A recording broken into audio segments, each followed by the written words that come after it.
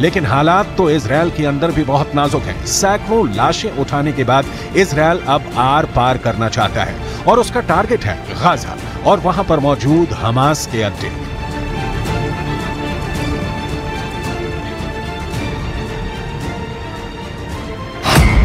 लेकिन इजराइल को तीन तरफ से बहुत बड़े युद्ध की धमकी आ चुकी है। लेबनान की मिलिशिया हिजबुल्लाह ने कहा है कि वो इजराइल पर हमले के लिए तैयार है। इराक में ईरान के समर्थन वाला मिलिशिया भी इजराइल को वार्निंग दे चुका है। सीरिया ने अंजाम भुगतने को कहा है, तो वहीं मिस्र से लेकर सऊदी अरब और कतर से लेकर तुर्की तक गाजा को बचाने के लिए वहां की सरकारों पर दबाव बढ़ने लगा है। ऐसे में बाइडेन ने नेतन्याहू को फोन करके कहा है कि अमेरिका इजरायल के साथ है। इसके बाद अमेरिका का सबसे बड़ा बेड़ा पूर्वी भूमध्य सागर की तरफ रवाना कर दिया गया। अमेरिका का ये बेड़ा अपने आप में किसी बड़ी नौसेना के बराबर है और इससे निपटना कई देशों के लिए मुश्किल हो जाएगा। यही मैसेज देने के लिए अमेरिका ने अपने सबसे बड़ी फायर पावर इजरायल के करीब तैनात करने का फैसला किया। फोर्ड क्लास के करियर के साथ इस बेड़े की ताकत बहुत जबरदस्त है। इसमें यूएस नेवी का aircraft carrier USS Gerald Ford है, जिसमें तिकोन देरेगा क्लास का मिसाइल क्रूजर है।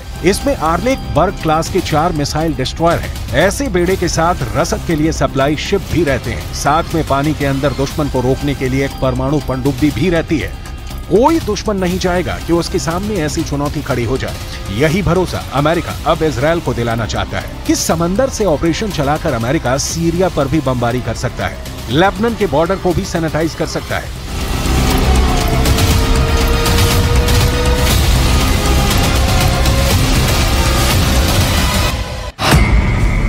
इस वक्त ये कैरियर इजरायल के गाजा के पश्चिम में भूमध्य सागर में तैनात रहेगा और वहीं से ऑपरेशन चलाएगा। उसकी रेंज में लेबनान भी होगा, सीरिया भी होगा, तुर्की भी होगा और मिस्र के आसपास का इलाका भी होगा। यहीं से ये इजरायल के एयर स्पेस को सुरक्षित रखेगा और हमला भी कर सकता है। ये सब ऑपरेशन अमेरिका के फोर्ड क्लास का कैरियर और उसके बेड़े में मौजूद बड़े बड़े डिस्ट्रॉयर पूरा कर सकते हैं। ऐसा अमेरिका पहले इराक में कर चुका है, उसने अफगानिस्तान में करके दिखाया है और ईरान को भी वो लगातार धमकी देता रहा है। इजरायल के लिए भी जेराल्ड फोर्ड कैरियर को भेजना एक बड़ा युद्ध छेड़ सकता है।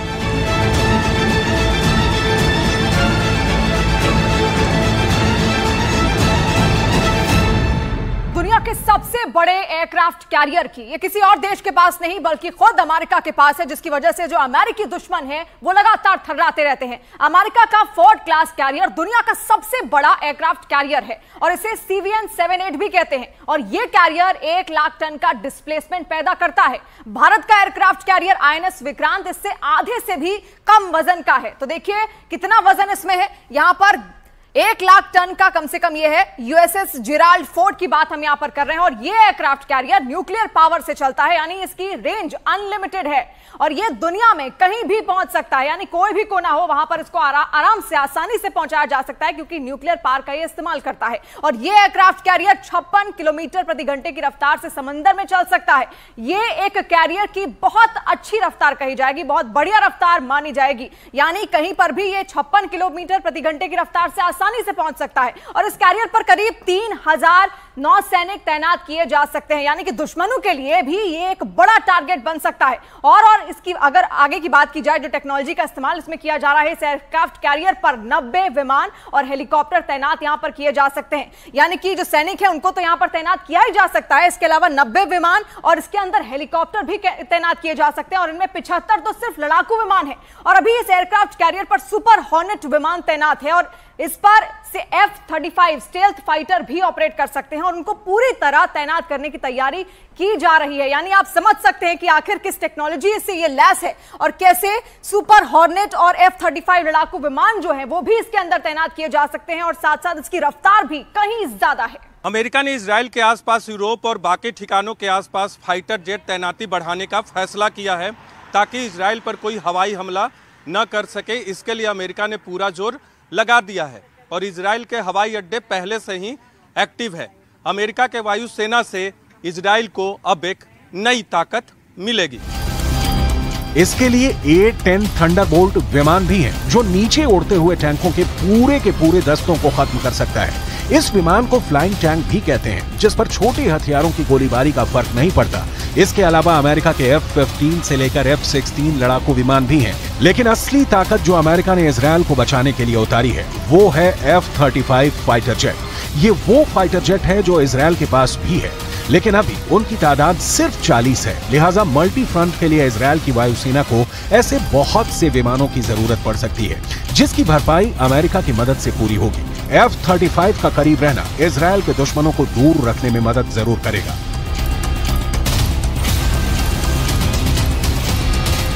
ये आपके सामने दुनिया का सबसे खतरनाक, सबसे डेंजरस फाइटर जेट F-35 है। ये 5th generation multi role combat aircraft भी है। इस एक लड़ाकू विमान की कीमत 1000 करोड़ रुपए के करीब है। ये अमेरिका का सबसे महंगा फाइटर प्लेन है। ये एक स्टेल्थ फाइटर जेट, जी हाँ, ये एक स्टेल्थ फाइटर जेट है, जिसका साफ तौर पर मतलब हुआ ये कि रेडार इसे ट्रैक नहीं कर पाएगा, जो रेडार की पकड़ में नहीं आएगा। और इसकी बॉडी पर एक खास किस्म की कोटिंग होती है जो कि रेडार तरंगों को एब्जॉर्ब कर लेता है, सोख लेता है। और इसके अलावा इस फाइटर जेट का रेडार, एवियोनिक्स और सभी सेंसर जो हैं वो बहुत मजबूत होते हैं और इसी वजह से ये दूर से खतरे को सेंस कर लेता है। लेकिन इसके अलावा इसकी क्या खासियत है? पायलट का हेलमेट भी बहुत खास होता है, जिसकी कीमत 3 करोड़ रुपए होती है। देखिए, ये कॉकपिट है और कॉकपिट में पायलट जब बैठता है तो एक खास तरह का हेलमेट लगाता है, जिस हेलमेट की कीमत 3 करोड़ रुपए के आसपास होती है। इजराइल ने गाजा पट्टी को तंदूर की भट्टी में बदल दिया है। इस वक्त भी गाजा पर स्ट्राइक हो रही है और अपनी टैंक आर्मी को आगे बढ़ाने से पहले इजराइल पूरी तरह हमास के बेस को खत्म करने में जुट गया। लेकिन सच ये भी है कि गाजा में बमबारी से आम लोगों की जान जा रही है, जिसमें बच्चों की तादाद बहुत ज्यादा है।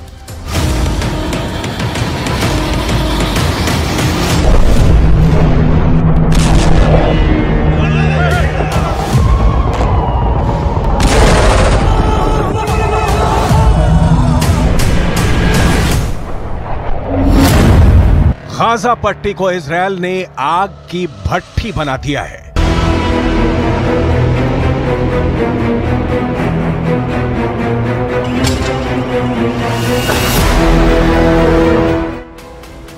पिछले 48 घंटे से लगातार गाजा पट्टी पर इजरायल के लड़ाकू विमान बम बरसा रहे हैं।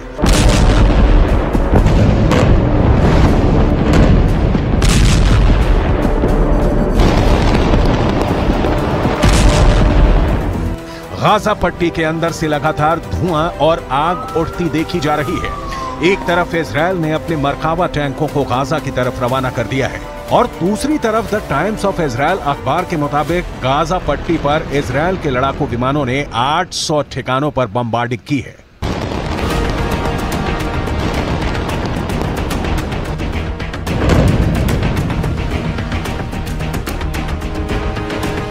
इन हमलों के बाद पूरी गाजा पट्टी के अंदर चीख पुकार मची हुई है। जो खबरें गाजा पट्टी के अंदर से आ रही हैं, वो दिल दहला देने वाली हैं। गाजा पट्टी से आए वीडियो ये दिखा रहे हैं कि वहां पर बड़े पैमाने पर लोग मारे जा रहे हैं। हमास की सरकार का दावा है कि गाजा पट्टी के अंदर बच्चों की मौत भी हो रही है।